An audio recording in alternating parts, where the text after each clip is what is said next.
If you think AI on the job site means a robot swinging a hammer, think again. It's not replacing your crew, at least not yet, but it is showing up as a foreman who never sleeps, the estimator who never forgets, and actually pays attention. Today, we're digging into how AI and tech are actually changing construction on real job sites in real time and the tools that are saving time, money, and sometimes your backside. This is the Contractor Success Forum. I'm Wade Carpenter with Carpenter Company CPAs alongside Stephen Brown with McDaniel Whitley Bonding and Insurance. Stephen, let's face it, if AI can help your crew show up on time, fill out a timesheet, and stop leaving power tools on the roof, it might be the most valuable guy on the payroll. What do you think? Yeah, AI can totally control your employees and make them behave like you want them to. Absolutely. Like you said, it's not a robot controlling a hammer. Okay, let's get the science fiction part out of it and let's talk about what supercomputers do to take massive amounts of data and compress it and be able to answer your questions from a logic standpoint. We're going to talk to our listeners about all the different ways that AI help contractors, but more specifically, what is it you want to accomplish and what can it do? Yeah, and like you said, it might seem like science fiction, but this stuff is really coming to light. And that's why I wanted to throw out some things that we just kick around today, some real world things that we can point to that actually is happening and making a difference on a job site and the profitability. So, first one I was wanting to throw out, which you had given me a couple of examples too, but I had seen some real time video and AI monitors that detect your safety violations, unsafe zones, some near misses on an excavator, stuff like that. There are some things out there that's called Everguard AI's Sentry 360 platform. It's analyzing video by itself or some of these wearables to alert supervisors instantly when things are possibly going to cause a safety violation or somebody get hurt. More importantly than the violation is somebody getting hurt. It just amazes me how AI can also take images, like you were saying, the visual of a job site, and do some predictive analysis on the safety issues of it.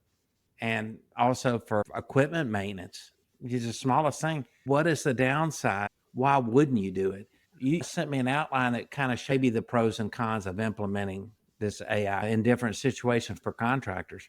But I would say if you're not looking into it and you're doing it, you are really hurting yourself and possibly hurting one of your employees. Like Big Brother with a hard hat, basically watching your every move. Sometimes you think about what the cost of an injury is. It's not just the lost time and productivity on your job site. Your workers' comp might be going up, those kind of things. I had a client that I worked with for several years, and 5 years ago they were doing this. They were originally providing security guards on job sites, but they went to where they got cameras and not just, it was like infrared cameras and stuff like that. So you didn't have to have a security guard on site, but they got it to where even back then that AI started looking at some of this stuff and they didn't have to have as many people. Mhm. So thinking about, hey, we could prevent some theft, we can prevent an accident. These kind of things are actually happening now. Mm-hmm. Absolutely. It's there, it's happening, and it works. It's effective.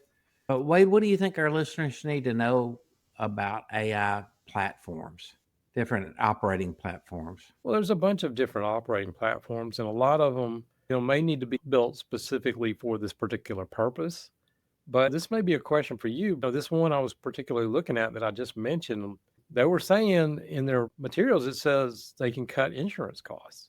I don't know if anybody's ever approached you about some kind of system like this, just like your telematics in a car. Could it possibly help their insurance rates? Well, they're all using AI in their insurance rating now.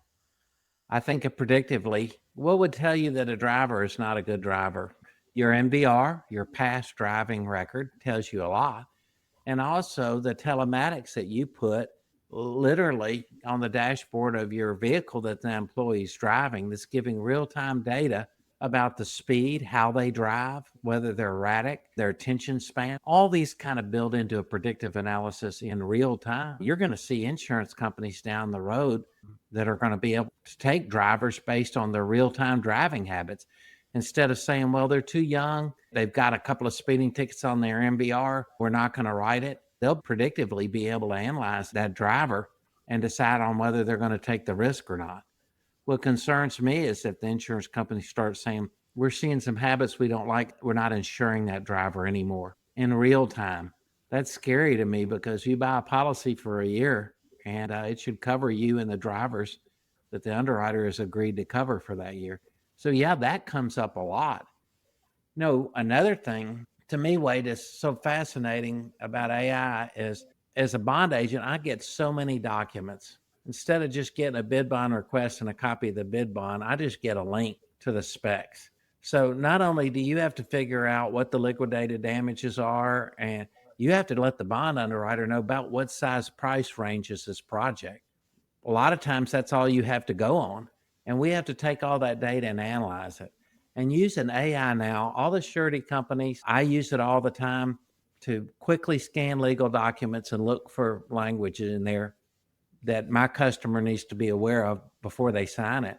But also taking all that data from the beginning of the job, you're starting the job, you're downloading all that data into a AI system like Chat GPT or something.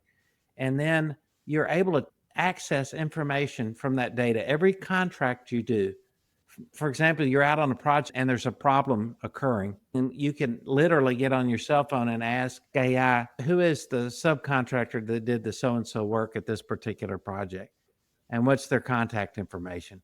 And literally pop it up and call them on the phone and say, hey, the roof's leaking here. You need to get out here and fix this. And then not only you doing that, but it's documenting the conversation you had and what they said about it. So you've got some legal recourse when they don't do what they're supposed to do. All that kind of blows my mind, Wade. Yeah, and you just unpacked several things I wanted to talk about today. I guess going back to my point about if we had some kind of system like it was monitoring for safety, we're going to talk about some of these other things on this job site too, but just like insuring property, if you had an alarm system on that property, I imagine that would help insurance rates. Being able to put all this information in there, some of the stuff like forecasting materials needs from the job history or the weather. There's so many things you just unpacked that I love to talk about here. But there are systems like there's something called Alice Technologies, and then I think there's Togal and there's Toggle AI. Mm-hmm. Toggle AI, it's got this backlog driven supply analytics, those kind of things that can predict when you need to get it on the job. And so it's like trying to create this crystal ball and maybe not having a dedicated purchasing agent that's basically goes on vacation and things get dropped and those kind of things. If it can do some of that, it can definitely save you time as well as make you more efficient there. I mean, we talked about data management, right? But what about bidding, estimating? There are some that if you can just throw the data in there, even if you created your own system for this, you take your past bids and put it in there. And then if you could collect it and say, this is this type of job, it could probably help you predict some things that maybe have gone wrong on the job or whatever, or maybe this wasn't as profitable as you thought it was going to be. Some of those insights are well worth the time it takes to do it. Yeah. And probably save you a ton of time on trying to figure these things out. To me, what's great about it from an insurance standpoint is that AI is going to help take those underwriters that have one certain thing that happened 20 years ago that they will never insure because that happened out of the equation, because it's going to give real data information that kind of steers that underwriter from a company standpoint of what kind of risk they're going to take. And it's the same with bidding. You historically bid things over and over again. There's all this information in that bid. There's all this work you did to put the bid together. It costs money to put a bid together. And there's all this data that goes in on unit prices for a job that you're bidding. And if you can take that information and you can store that and you can use that history of that to help you bid better, why aren't you doing that? Absolutely. Great idea. I'm thinking about some of the real world things that I found and looking at there's something called 3D sync. We talked about BIM and drones and sensor data, but there's this company called Bentley iTwin and NVIDIA that makes all the NPU processors for AI. They created some kind of system or like infrastructure builders that can go out there and run through the job, model it for you. It's like dress rehearsal before you even drive that first nail in there. When you talk about these different options that are out there, I'll just say, listener, Wade Carpenter is absolutely the best host to have on this because he gets deep into this stuff and he loves tech more than anybody you've ever met and systems. If you know about Elon Musk building this big supercomputer cooling facility here in Memphis. But one interesting thing was while they were reaching out to contractors to do the work, a lot of those contractors I was talking to were just intimidated. We don't have these AI systems that can fight their AI systems to make sure we're complying with everything. And that was their fear. Well, I can see that, but like this one I was just talking about, this has the capability to go out there and simulate changes before they cost you money or forecast where crews are clashing or, the timing's not lining up. It's amazing what this stuff, these virtual reality walkthroughs it can do. Mm-hmm. And it is not science fiction anymore. Right before we started this podcast, we were talking about what AI can replace and what it can't replace. And in real time, how fast this is moving. Yeah, and going back to what you were just talking about too, I was talking about the toggle AI, but this is where we were talking about before we even started this morning, that Togal AI. And there's another one called ProEst. It does the same thing. It puts all this stuff into one system, and it's not science fiction. You don't have to create it yourself. There are people out there building the stuff for you. Mm-hmm. I would think the most difficult part was just being able to get all your data in that operating system. And then you would say, is that data secure? This is some vital data for our company. We don't want a general open platform to share with everybody. One other thought that you already sort of mentioned too, I was actually on an AI panel in Baltimore last month, and we did also go around the room. And this is one of the things they were using. A lot of contractors may not have thought about it. You can dictate to ChatGPT and voice to a report like field logging, what happened today. AI generated field reports instead of typing a whole bunch of stuff in. They hate doing it. On the truck home, get on your phone. We could have a chat bot call you and ask you the question, what did you get done today? And this stuff, there's the OpenAI Whisper. There's something called Tactic or TACTIQ that goes along with Procore, like apps, stuff like that, that can actually generate these job site reports. And like the podcast we recently did with Ariella Wagner, she was talking about documenting all this stuff.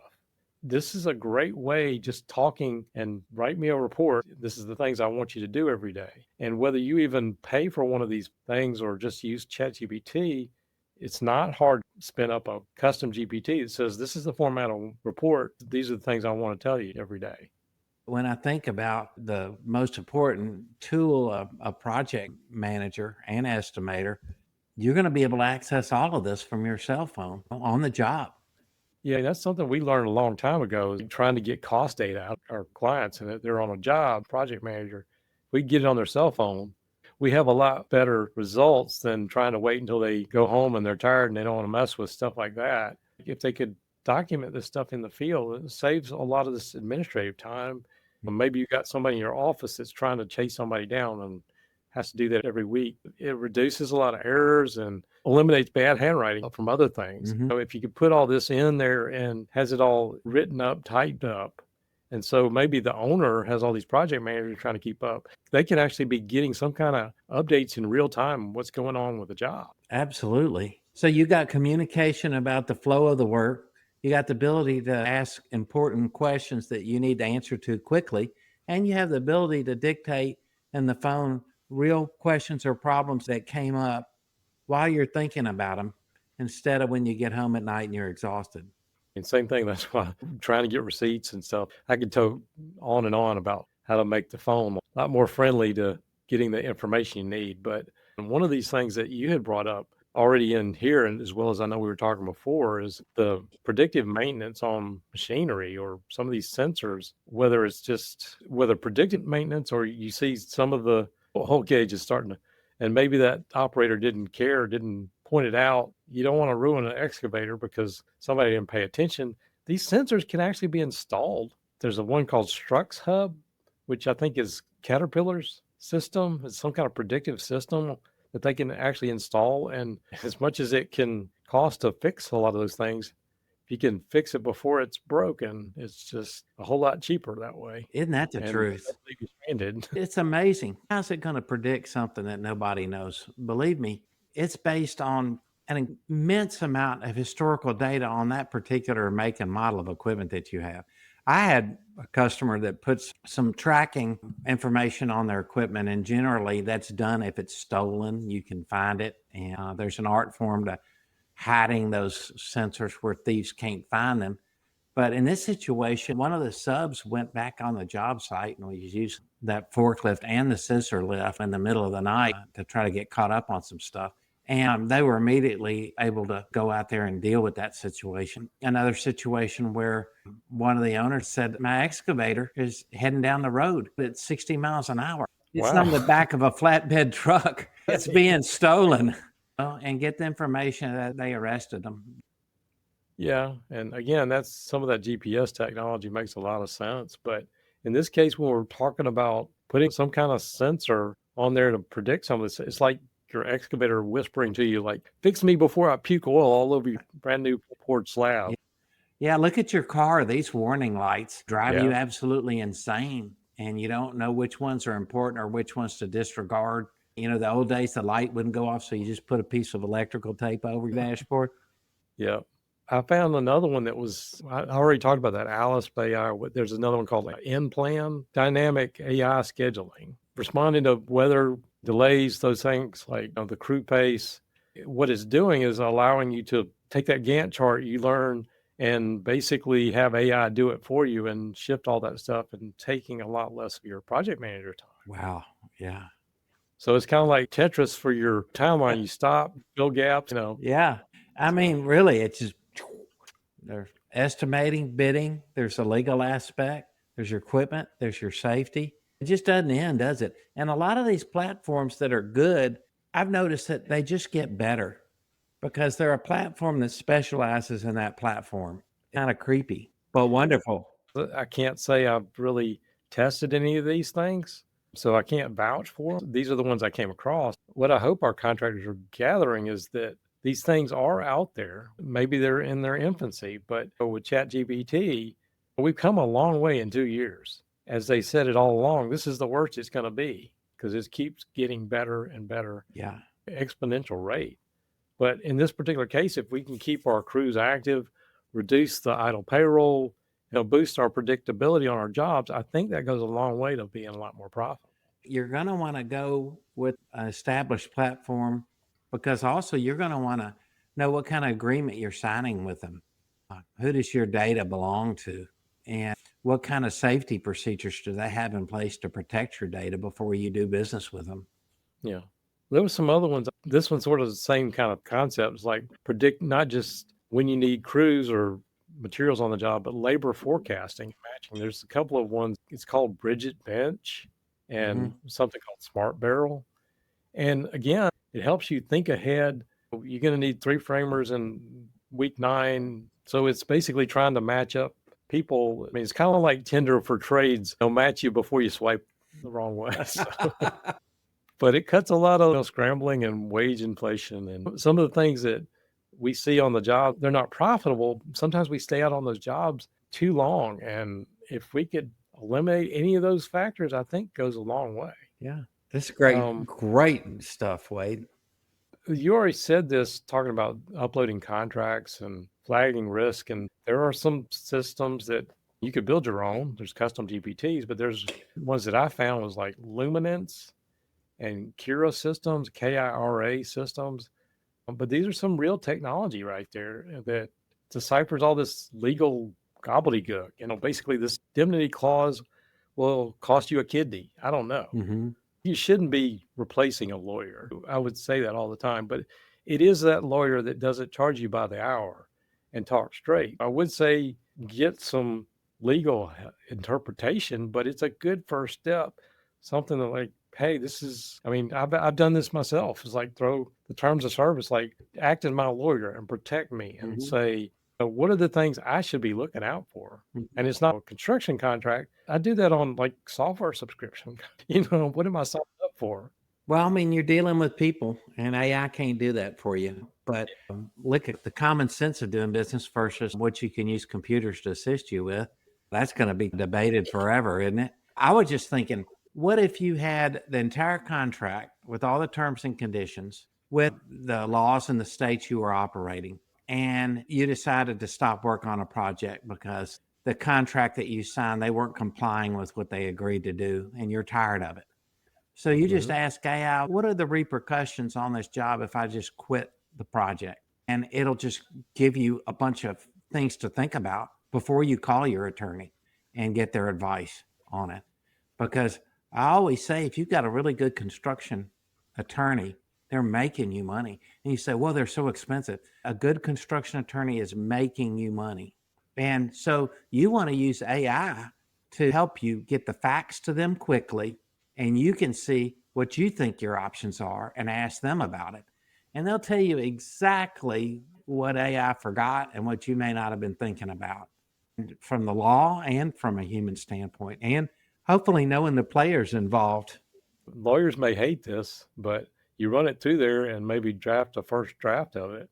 I may have told you that story that about a month and a half ago, I had somebody that became a new client, but he took my contract and came back with all these questions from it and like, okay, well, let me create my own addendum for it. But he asked some really good questions and I was able to answer and address his concerns. I feel like I've got a great long-term client. It seems like a great fit, but that allowed him to ask some good questions. So yeah, it was a little annoying at the time. It was like, okay, well, you're questioning this and you don't understand, but I want you to understand. Right.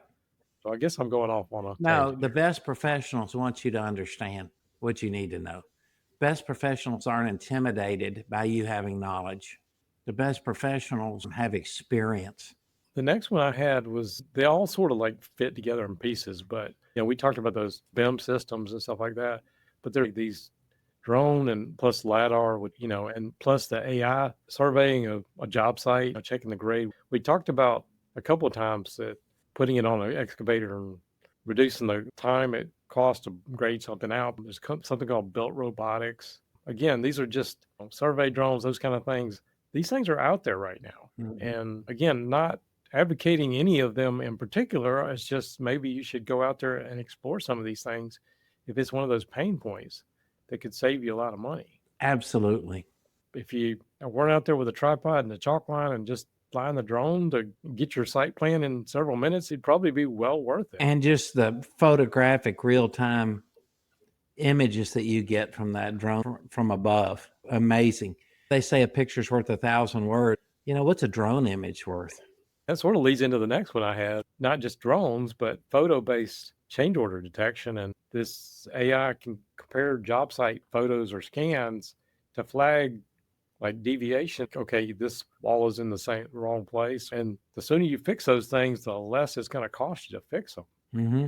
You may feel like this is sort of invasion of privacy, but it's like this somebody wearing the snitch cap is pointing out this hidden duct that is behind drywall before it costs you a lot more money to rip that drywall back out. Absolutely.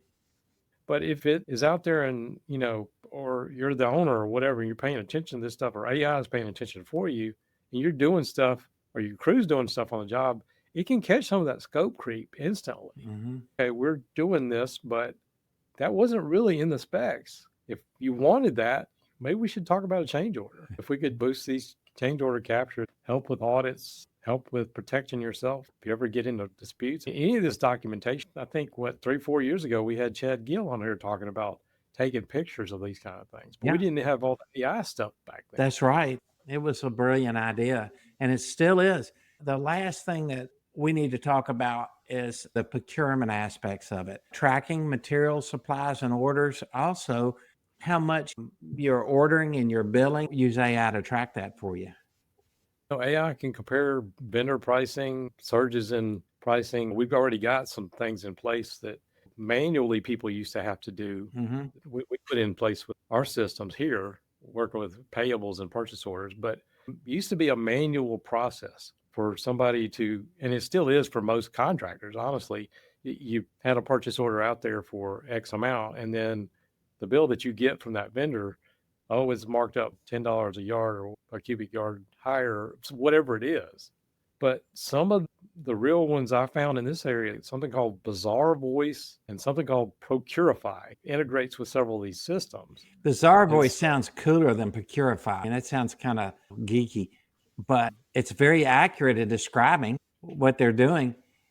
It is definitely taking the bizarre out of the procurement process. Well, it's almost like you got this whistleblower accountant checking over every vendor for you. So it's like let's get away from this. Oops, we paid extra. All these excuses that happen. If we can avoid that, that can save material costs and the fraud risk and use some of this benchmark data.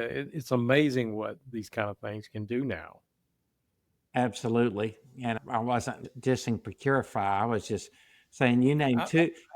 I like it. You were talking about two polar opposite names for this. If I had an AI platform, I would definitely give it a name that people could remember about its purpose, wouldn't you?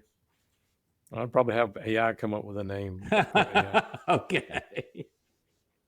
Well, we could go on all day. You want to end on that? Yeah, no, I think we've hit a lot today, and hopefully we hit all the ones you wanted to talk about today. It's been eye-opening for me to really look into thinking about what we can do on the back office. I'm constantly searching, but on the job site, that's where the back end system, as well as the job site systems, it's coming and it's there. Some of these things maybe our listeners should be thinking about and looking into. Yeah. Okay. And I'll tell you this too. I am a geek on this stuff, but I have taken some pro accounts, the higher end AI accounts, and getting some deep research and those kind of things. To me, it's well worth it. If you think about it, okay, well, one particular plan is costing me $200 a month. That $200, you think about one employee would cost you. And if I could save any kind of amount of hours, that money is well spent, especially if I use it and not just another subscription. You're going to spend money on like cable channels, and you got 200 cable channels. You look at 3. So that makes perfect sense. We appreciate everybody kicking this around with us, Stephen. This is great information. Appreciate you talking through it with me. If you enjoyed this episode, please put your comments below. We'd love to hear them. Please share, subscribe. It always helps us out. We do this every single week, and we'll look forward to seeing you on the next show.